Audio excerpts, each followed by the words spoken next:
कहानी की शुरुआत में हमें पालोमा नाम की एक लड़की को दिखाया जाता है जो एक रियल एस्टेट एजेंट है। इस वक्त वो एक आदमी को अपना घर दिखा रही थी। वो अपना ये घर 6 महीने के लिए इस आदमी को रेंट पर देने वाली थी। जिस तरह से पालोमा उस आदमी को मनाती है वो आदमी मना कर ही नहीं पाता। बेचारा आदमी उसकी मीठी मीठी बातों में आ जाता है। वो इस घर को 6 महीने के लिए रेंट पर लेने के लिए तैयार हो जाता है। वो तुरंत पालोमा के अकाउंट में $1,05,000 ट्रांसफर कर देता है। जिसके बाद पालोमा उससे कहती है, आज रात 8 बजे तक तुम आ जाना। घर का जो मालिक है वो अपना सारा सामान लेकर यहाँ से जा चुका होगा। वो उस आदमी से ये भी कहती है साथ में वाइन की बोतल भी लेकर आना। दरअसल इनके बीच कुछ करने की बातें हो रही थीं। लेकिन जब वो आदमी रात के 8 बजे के बाद वाइन की बोतल लेकर घर पर आता है तब उसे मालूम चलता है कि इस घर में कोई आदमी है। जब वो आदमी दरवाजा खोलता है तब वो उससे पूछता है, पालोमा कहाँ पर है? उसने मुझे ये घर 6 महीने के लिए रेंट पर दिया है। जिस पर वो आदमी कहता है, नहीं नहीं भाई, तुम्हें कोई गलत फहमी हुई है। ये घर मेरा है, मैं इसका मालिक हूँ। ये सुनकर वो आदमी तुरंत पालोमा को कॉल करता है, लेकिन पालोमा कॉल रिसीव नहीं करती, जिससे वो समझ जाता है कि उसे ठग लिया गया है। इस आदमी को ठगने के बाद पालोमा एक पार्टी में जाती है जहाँ पर वो अपनी दोस्त ग्राजिया से मिलती है। दरअसल दोस्तों बात ऐसी है कि ये दोनों लड़कियाँ रियल एस्टेट एजेंट होने का दिखावा करती हैं और ये दोनों लड़कियाँ लोगों को बेवकूफ बनाकर उन घरों को रेंट पर दे देती हैं जो उनके होते ही नहीं। अगले दिन ग्राजिया जब अपने लैपटॉप में ईमेल चेक करती है तब उसे मालूम चलता है कि एक डेजी नाम की लड़की ने उसे ईमेल किया है। ग्राजिया जब उस ईमेल के IP एड्रेस को ट्रैक करती है तब उसे मालूम चलता है कि ये ईमेल मैनहट्टन पुलिस स्टेशन से आया है। मतलब कि कोई पुलिस वाला है जिसे पता है कि ये दोनों लड़कियां लोगों को ठग रही हैं। हालांकि वो इन दोनों को पकड़ नहीं पा रहा थे, लेकिन वो इन्हें ईमेल कर रहा है। इस ईमेल के बाद पालोमा थोड़ा अपसेट हो जाती है क्योंकि उसे पकड़े जाने का डर सताने लगता है। सीधी सी बात ये थी कि वो जेल नहीं जाना चाहती थी, लेकिन तभी ग्राजिया उसे समझाती है, तुम फिक्र मत करो, हम इस काम में एक्सपर्ट हो चुके हैं, इतनी आसानी से हमें कोई पकड़ नहीं पाएगा। खैर इन सब बातों को साइड करने के बाद अब ये दोनों अपने अगले टारगेट को निशाना बनाती हैं। ब्रुकलिन में एक घर था जिसे पालोमा रेंट पर लेने के लिए जा रही थी। उस घर का मालिक कौन है इन लोगों ने उसका भी पता लगा लिया था। उसका नाम रॉबर्ट था और वो न्यूरो सर्जरी का डॉक्टर था। रॉबर्ट दुनिया का मशहूर न्यूरो सर्जन डॉक्टर है। ब्रैडशॉ नाम का एक और डॉक्टर है जो उसके साथ में ही काम करता है। रॉबर्ट ने ब्रेन का ऑपरेशन करके बहुत सारे जानवरों की जिंदगियां बचाई हैं, लेकिन अब वो इस चीज को इंसानों पर ट्राई करना चाहता है। इंसानों का दिमाग जानवरों से बहुत अलग होता है, इसलिए अभी तुम इंसानों के दिमाग के साथ छेड़छाड़ नहीं कर सकते। खैर इसके बाद रॉबर्ट अपने उसी घर पर जाता है जिस घर को वो रेंट पर देने वाला था। पालोमा उसके घर को रेंट पर लेने के लिए आई थी। उसने अपना हेयर स्टाइल भी चेंज किया था ताकि रॉबर्ट उसे पहचान ना पाए। रॉबर्ट उसे अपनी बीवी रेबेका के बारे में बताता है। वो कहता है, ये घर मेरी बीवी को बहुत पसंद था। उसके जाने के बाद मैंने इस घर का ख्याल रखा है। ये घर ही उसकी आखिरी निशानी है और इसलिए मैंने आज तक ये घर किसी को बेचा नहीं। पालोमा को ये घर काफी अच्छा लगता है। वो इस घर को रेंट पर लेने के लिए तैयार हो जाती है। रॉबर्ट उसे घर की चाबी, लॉक का पासवर्ड सब कुछ दे देता है। रॉबर्ट के जाने के बाद पालोमा अपनी दोस्त ग्राजिया को कॉल करती है और उसे बताती है, अब ये घर मेरे हाथ में है, मैं जल्द ही इस घर को रेंट पर देकर वापस आ जाऊंगी। इसके बाद पालोमा फौरन जाकर एक एक करके सभी कैमरों को बंद कर देती है। इन कैमरों के जरिए रॉबर्ट उस पर नजर रख रहा था। अगले दिन से पालोमा अपना काम शुरू कर देती है। वो मोली नाम की एक रियल एस्टेट एजेंट होने का दिखावा करती है। इस घर को रेंट पर देने के लिए वो अलग अलग लोगों को बुलाती है। 2 से 3 लोग घर को देखने के लिए आते हैं और मना करके चले जाते हैं। ऐसा नहीं था कि वो एक बार में सफल हो गई, लेकिन वो हार भी नहीं मानती। लास्ट टाइम रात के समय में उस घर को देखने के लिए एक आदमी आता है। वो उस आदमी को इस तरह से ट्रीट कर रही थी कि वो उसकी तरफ अट्रैक्ट होने लगता है। वो आदमी खुद को रोक नहीं पाता है और वो उसके साथ गलत काम करने की कोशिश करता है। इस बीच रॉबर्ट को अपने फोन के कैमरे के जरिए मालूम चल जाता है कि घर में कोई अनजान आदमी आया है। इधर वो आदमी जब पालोमा को फ्लर्ट कर रहा था तो उसी वक्त उसकी सच्चाई उसके सामने आ जाती है। उसने जो नकली बाल लगा रखे थे वो बाहर आ जाते हैं। उसे मालूम चल जाता है कि उसे बेवकूफ बनाया जा रहा था, इसलिए वो पालोमा को और ज्यादा टॉर्चर करने लगता है और ये सारी चीजें रॉबर्ट अपने फोन के कैमरे पर देख भी रहा था। इधर पालोमा अपनी जान बचाने के लिए उस आदमी को जोरदार किक मारती है। आदमी का सर एक मेज से टकराता है जिसकी वजह से उसके सर में चोट लग जाती है। मौके का फायदा उठाकर पालोमा भागने की कोशिश करती है, लेकिन वो आदमी उसके पैरों को पकड़ लेता है और उसे फिर से नीचे गिरा देता है। उस आदमी के हाथ में एक चाकू था और उसी चाकू से वो पालोमा के गले पर हमला कर देता है। वो लगातार पालोमा पर चाकू से वार किए जा रहा था। उसी समय वहाँ पर रॉबर्ट आ जाता है, जो उस आदमी को एक इंजेक्शन देकर बेहोश कर देता है। इस बीच पालोमा यहाँ से भागने की कोशिश करती है, लेकिन उसकी हालत ऐसी हो चुकी थी कि वो भाग नहीं पाती और बेहोश होकर वहीं गिर जाती है। इसके बाद हमें डेसी को दिखाया जाता है, जिसने मैनहट्टन से ग्राजिया के पास ईमेल किया था। वो अपने पार्टनर जेम्स के साथ काफी समय से ग्राजिया और पालोमा को पकड़ने की कोशिश कर रही है। इन दोनों लड़कियों पर बहुत सारे ठगी के केस दर्ज किए गए हैं। इन दोनों को ये बात अच्छे से पता है कि ये लड़कियां उन घरों को रेंट पर देती हैं जो उनके होते ही नहीं, और इसीलिए ये दोनों काफी समय से उन लड़कियों को पकड़ने की कोशिश कर रहे हैं। इसके बाद हमें पालोमा को दिखाया जाता है। जब उसे होश आता है तो वो खुद को अस्पताल के बेड पर पाती है। यहाँ पर रॉबर्ट भी मौजूद था। वो उससे कहती है, मेरी कोई गलती नहीं है, वो आदमी मेरा रेप करना चाहता था। जिस पर रॉबर्ट उससे कहता है, तुम एक नकली रियल एस्टेट एजेंट बनकर मेरा घर रेंट पर दे रही थी। तुमने बहुत बड़ा जुर्म किया है, तुम्हें ऐसा नहीं करना चाहिए था। पालोमा कहती है, मुझे यहाँ से जाने दो। तो रॉबर्ट कहता है, तुम यहाँ से कहीं नहीं जा सकती। इतना कहने के बाद वो पालोमा को बेहोश कर देता है। इसके बाद रॉबर्ट बाहर जाता है और जो खून वगैरह पड़ा हुआ था उसे साफ करके सबूत मिटाने लगता है। जो आदमी घर देखने के लिए आया था उसकी कार बाहर पार्क थी। रॉबर्ट उसे ले जाकर नो पार्किंग एरिया में खड़ा कर देता है। जब वो बाहर था तब अचानक पालोमा को होश आ जाता है। वो बेड से उठती है और जैसे तैसे दरवाजा खोलकर बाहर निकलती है, लेकिन जैसे ही वो बाहर जाती है उसे मालूम चलता है कि ये कोई अस्पताल है ही नहीं। वो यहाँ से भागने लगती है। तभी एक आदमी पीछे से आ जाता है जो पालोमा को पकड़ लेता है। इसके बाद हमें ग्राजिया को दिखाया जाता है, जो पालोमा के पास वॉइस मेल भेजती है। वो पालोमा से कहती है, मैंने तो अपना काम पूरा कर लिया, तुम्हारा काम पूरा हुआ या नहीं। अगले दिन सुबह एक पुलिस वाला रॉबर्ट के घर पर आता है। पुलिस वाला कहता है,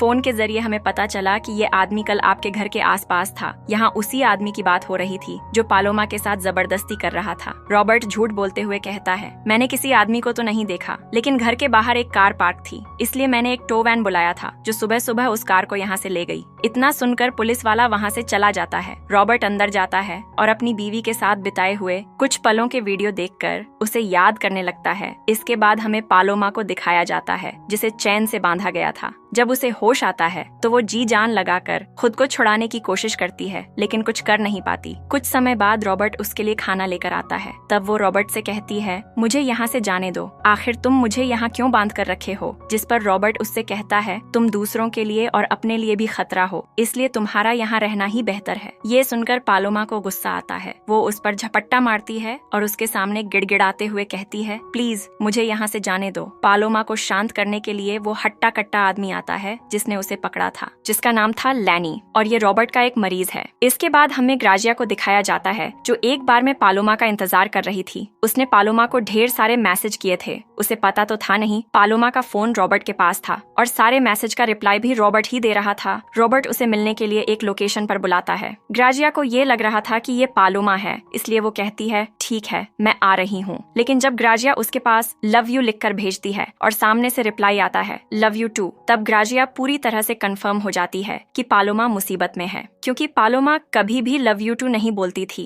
वो हमेशा किसी और शब्द का इस्तेमाल करती थी। अब ग्राजिया को एहसास हो चुका था कि पालोमा बहुत ही बुरी तरह से मुसीबत में फंसी हुई है। ग्राजिया की मुलाकात बार में एक टैड नाम के बंदे से होती है। सबसे पहले वो टैड को अपनी मीठी मीठी बातों में फंसाती है। इसके बाद वो उसे ड्राइव पर चलने के लिए मना लेती है। इसके बाद हमें पालोमा को दिखाया जाता है, जो आधी रात को वॉशरूम जाने की बात करती है। लैनी आता है और उसे वॉशरूम लेकर जाता है। इस बीच वो लैनी से बातें करके उसे अपनी बातों में उलझाने की कोशिश करती है। एक तरह से वो झूठी मूठी कहानी सुनाकर खुद को अबला नारी बताती है। ऐसा वो इसलिए कर रही थी ताकि लैनी को उस पर तरस आ जाए और वो उसकी मदद करे। लेकिन उसकी इन बातों से लैनी पर कोई फर्क नहीं पड़ता। रॉबर्ट उसे बताता है, कार एक्सीडेंट में लैनी की हालत बहुत खराब हो गई थी, उसका बचना नामुमकिन था, लेकिन मैंने ब्रेन सर्जरी करके उसे जिंदा किया। वो मेरा मरीज है और किसी को नहीं पता कि वो यहाँ रहता है। वो खुद ही लोगों के सामने नहीं जाना चाहता। इसके बाद हमें दिखाया जाता है ग्राजिया टैड के साथ रॉबर्ट के घर के बाहर पहुंच चुकी है। ग्राजिया उसे अपनी बातों में फंसाती है। वो टैड से कहती है, मेरी बहन अंदर है और उसका पति उसे बहुत मारता है। अगर मैं पुलिस को कॉल करूंगी तो वो उसे और मारेगा। मैं चाहती हूँ कि तुम मेरी बहन को बाहर लेकर आ जाओ, फिर तुम जो कहोगे मैं वो करूंगी। इसके बाद टैड अपनी कार से एक गन निकालता है और वो गन ग्राजिया को दे देता है। गन देने के बाद वो कार से बाहर निकलता है और रॉबर्ट के घर की तरफ बढ़ने लगता है। डोरबेल बजते ही रॉबर्ट को मालूम चल जाता है कि वो आ चुका है। दरवाजा खुलते ही टैड भागते हुए घर के अंदर जाता है और मोली का नाम लेकर चिल्लाने लगता है। वो कहता है मोली कहाँ है, जिस पर रॉबर्ट उसे बताता है यहाँ कोई मोली नहीं है, मैं इस घर का मालिक हूँ और मैं यहाँ अकेला हूँ। लेकिन टैड उसकी बात नहीं मानता। वो सामान उठाकर जमीन पर फेंकने लगता है और वो सबसे बड़ी गलती तब करता है जब वो रेबिका की तस्वीर उठाकर उसे गाली देता है और उस तस्वीर को जमीन पर फेंक देता है। इस दौरान रॉबर्ट का पारा पूरी तरह हाई हो चुका था। गुस्से में वो एक हथियार उठा लेता है और बड़े ही आराम से टैड के गले को काटकर उसे जान से मार देता है। काफी समय तक जब टैड बाहर नहीं आता तब ग्राजिया खुद चेक करने के लिए जाती है। ग्राजिया को पहले से ही इस घर के नक्शे के बारे में पता था, इसलिए वो घर के अंदर जाने के लिए पीछे वाले रास्ते का इस्तेमाल करती है। लेकिन शायद उसे ये नहीं पता था कि पीछे की साइड में भी कैमरा लगा हुआ है और उसी की मदद से रॉबर्ट को मालूम चल जाता है कि पीछे कोई है। लॉक का पासवर्ड पालोमा ने उसे पहले ही बता दिया था, इसलिए वो आसानी से दरवाजा खोलकर घर के अंदर चली जाती है। जैसे ही वो अंदर जाती है वहाँ पिंजरे में एक कुत्ता था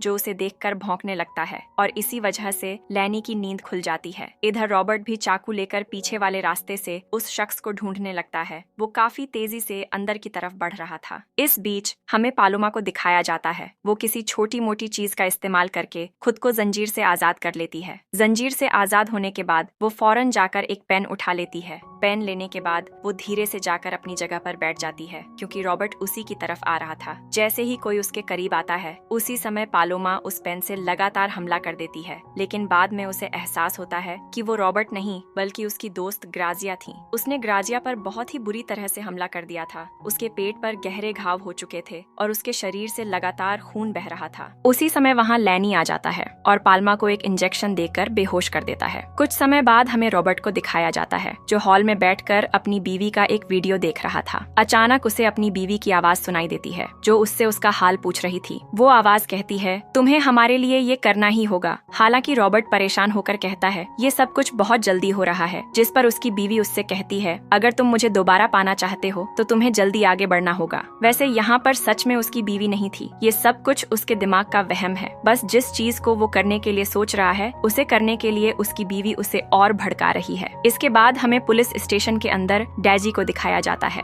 उसने पालोमा के बारे में पता लगा लिया था। उसने ये भी पता लगा लिया था कि पालोमा ने हाल ही में रॉबर्ट नाम के एक आदमी के घर को रेंट पर लिया है। लेकिन सोचने वाली बात ये है कि रॉबर्ट एक मशहूर न्यूरो सर्जन डॉक्टर है और आखिर वो अपना घर रेंट पर क्यों देगा? कुछ तो गड़बड़ है। हमें रॉबर्ट के घर जाकर पता लगाना होगा। क्या पता हमें वहाँ से इन लड़कियों के बारे में कुछ खबर मिल जाए। इसके बाद हमें पालोमा को दिखाया जाता है। कुछ समय बाद जब उसे होश आता है तो वो देखती है कि उसके दोस्त ग्राजिया और टैड के साथ रॉबर्ट किसी तरह का एक्सपेरिमेंट करने वाला है। पालोमा की आंखों के सामने रॉबर्ट उसकी दोस्त के सिर को चीर देता है। वो ग्राजिया के दिमाग से उस हिस्से को बाहर निकालता है जो यादों के लिए बहुत जरूरी होता है और फिर उसी हिस्से को वो टैड के दिमाग में जोड़ देता है। जैसे ही ये एक्सपेरिमेंट पूरा होता है कुछ समय बाद टैड को होश आता है। वो अपने हाथों को हिलाता है, फिर वो चलकर पालोमा के पास आता है और उससे बात करता है। इस समय भले ही शरीर टैड का था लेकिन उसके दिमाग में सारी यादें ग्राजिया की थीं। वो पालोमा से बिल्कुल वैसे ही बात करता है जैसे ग्राजिया उससे अक्सर किया करती थी। पालोमा को भी एहसास हो जाता है कि ग्राजिया उससे बात कर रही है। लेकिन कुछ समय बाद अचानक उसके दिमाग में केमिकल का लोचा हो जाता है और टैड को अपनी याददाश्त वापस मिलने लगती है। वो पालोमा को चोट पहुंचाता है और कहता है तुम सारी लड़कियां एक जैसी हो। यहाँ पालोमा अपनी जान बचाने के लिए उसे एक जोरदार किक मारती है। वो चिल्लाकर कहती है तुम ग्राजिया नहीं हो सकते। वो रॉबर्ट से भी कहती है तुम एक मॉन्स्टर हो, मैं तुम्हें जिंदा नहीं छोड़ूंगी। इस बीच टैड को जैसे ही मौका मिलता है वो अपनी जान दे देता है। इधर डैजी भी अपने पार्टनर के साथ रॉबर्ट के घर पर पहुंच चुकी थी। फोन के कैमरे के जरिए रॉबर्ट को भी मालूम चल जाता है कि उसके दरवाजे पर कोई आया है। वो उन्हें चकमा देने के लिए सामने से नहीं बल्कि पीछे से उनके पास जाता है। इसके बाद ये दोनों घर के अंदर जाते हैं और रॉबर्ट से मोली नाम के रियल एस्टेट एजेंट के बारे में पूछते हैं जो कि असल में पालोमा थी, लेकिन उसने अपना नाम और पहचान छुपाई हुई थी। रॉबर्ट कहता है नहीं, मैं किसी ऐसे एजेंट को नहीं जानता। हाँ, कुछ दिन पहले एक लड़की आई थी मेरे घर को रेंट पर लेने के लिए, लेकिन उसका नाम और शक्ल ऐसी बिल्कुल नहीं थी। इसके बाद डैजी रॉबर्ट से और भी सवाल पूछती है लेकिन उसे कुछ खास नहीं मिलता, इसलिए दोनों चुपचाप बाहर आ जाते हैं। लेकिन अभी भी डैजी को रॉबर्ट पर शक था क्योंकि घर के अंदर उसने कुछ अजीब चीजें नोटिस की थीं, लेकिन उन चीजों से वो रॉबर्ट को गिरफ्तार नहीं कर सकती थी। उन्हें सबूत की जरूरत थी। घर के अंदर हमें रॉबर्ट को दिखाया जाता है जो काफी गुस्से में था। तभी उसकी बीवी फिर से उसके सामने आती है और कहती है तुम ये काम अकेले नहीं कर पाओगे। कुछ समय पहले तुमने पेड़ पर एक्सपेरिमेंट किया था लेकिन वो फेल हो गया। इस काम को सही तरीके से करने के लिए तुम्हें किसी की मदद चाहिए। इसीलिए वो अपने खास दोस्त ब्रैडशॉ को कॉल करता है, जो इस काम में काफी माहिर है। वो ब्रैड को अपने घर आने के लिए कहता है। रॉबर्ट कहता है मामला सीरियस है, इसलिए ब्रैड आने के लिए तैयार हो जाता है। इसके बाद हमें पालोमा और लैनी को दिखाया जाता है। लैनी उसके बाल काटकर उसे ऑपरेशन के लिए तैयार कर रहा था। इस दौरान पालोमा एक बार फिर से उसे बहकाने की कोशिश करती है। वो कहती है तुम मेरी मदद करो, हम दोनों यहाँ से भाग सकते हैं। लैनी उसकी बात सुनने को तैयार नहीं था, लेकिन पालोमा उस पर जोर डालती है। लैनी उसे अंदर लेकर जाता है। वो एक गन निकालता है और फिर पालोमा को एक चाबी देकर वहाँ से जाने के लिए कहता है। पालोमा वहाँ से जाने से पहले अपने दोस्त ग्राजिया को अलविदा कहती है। इसी बीच लैनी जो उसके पीछे खड़ा था वो खुद को गोली मार लेता है, लेकिन गन चलने की वजह से पालोमा भाग नहीं पाती। रॉबर्ट आकर उसे पकड़ लेता है। कुछ समय बाद जब पालोमा को होश आता है तो वो खुद को एक बेड पर पाती है। रॉबर्ट उसके करीब खड़ा था और उसे ऑपरेशन के लिए तैयार कर रहा था। वो पालोमा के पास एक बॉडी लेकर आता है। जब वो उस बॉडी को देखती है तो उसे मालूम चलता है कि ये उसकी बीवी की बॉडी है, मतलब उसने अपनी बीवी रेबिका को अभी तक जिंदा रखा हुआ था। रॉबर्ट ने कुछ समय पहले जो ग्राजिया के साथ किया था, अब वो वही चीज पालोमा के साथ करने वाला था। इसी बीच ब्रैड भी रॉबर्ट के घर के बाहर पहुंच चुका था। रॉबर्ट उसे घर के अंदर लेकर जाता है और उसे कपड़े पहनने के लिए देता है। वो ब्रैड से कहता है हम दोनों मिलकर आज कुछ बहुत बड़ा करने वाले हैं। लेकिन जैसे ही ब्रैड अंदर जाता है उसे पूरा मामला समझ में आ जाता है। वो समझ जाता है कि रॉबर्ट क्या करने की कोशिश कर रहा है। तब वो रॉबर्ट को समझाते हुए कहता है ऐसे ही तुम किसी लड़की की जान नहीं ले सकते। आखिर वो डोनेशन वाली लड़की कौन है? रॉबर्ट जवाब देता है वो एक निहायती बदतमीज लड़की है, उसके आगे पीछे कोई नहीं है। वो मेरे घर में जख्मी हालत में पड़ी हुई थी। ब्रैड उससे कहता है तुम ऐसे किसी मरीज को जज नहीं कर सकते। तुम सिर्फ अपनी बीवी को बचाने के लिए ये सब कर रहे हो, इसीलिए मैं तुम्हारा साथ नहीं दूंगा। इतना कहकर ब्रैड बाहर जाता है और अपनी कार में बैठ जाता है। वो पुलिस को कॉल करता है। इस बात पर ध्यान दीजिए, पुलिस के पास कॉल लग चुका था, लेकिन वो बात कर पाता उससे पहले ही कार में रॉबर्ट आ जाता है। रॉबर्ट उससे कुछ नहीं कहता, सीधे उस पर चाकू से हमला कर देता है और फिर कहता है मैंने तुम्हें अपना भाई माना था, मुझे लगा था कि तुम मेरा साथ दोगे। इस बात को ध्यान से समझिए। पुलिस के पास कॉल लग चुका था। डैजी काफी समय से रॉबर्ट के एरिया पर नजर रखी हुई थी। जब उसे रिपोर्ट के जरिए मालूम चलता है कि रॉबर्ट के इलाके से कुछ समय पहले पुलिस के पास कॉल आया था, तब वो सतर्क हो जाती है। वो समझ जाती है कि उस इलाके में कुछ तो गड़बड़ जरूर हुई है, जिसकी वजह से पुलिस को कॉल किया गया, लेकिन वो बात नहीं कर पाया। डैजी को शक होता है और वो अपनी पूरी टीम को लेकर निकल पड़ती है। इधर हमें रॉबर्ट को दिखाया जाता है, जो अकेले ही ऑपरेशन करने के लिए तैयार हो जाता है, क्योंकि उसे खुद पर पूरा भरोसा था। वो ये काम पहले भी कर चुका था और बिल्कुल वही काम वो यहाँ भी करता है जो उसने ग्राजिया और टैड के साथ किया था। वो पालोमा के दिमाग से यादों वाला हिस्सा निकालता है और उसे रेबिका के दिमाग में जोड़ देता है। कुछ समय बाद जब रेबिका को होश आता है तो उसे जिंदा देखकर रॉबर्ट बहुत खुश होता है, लेकिन शायद उसे ये नहीं पता था कि बाहर पुलिस की फोर्स पहुंच चुकी है। पुलिस घर का दरवाजा तोड़कर अंदर घुस जाती है।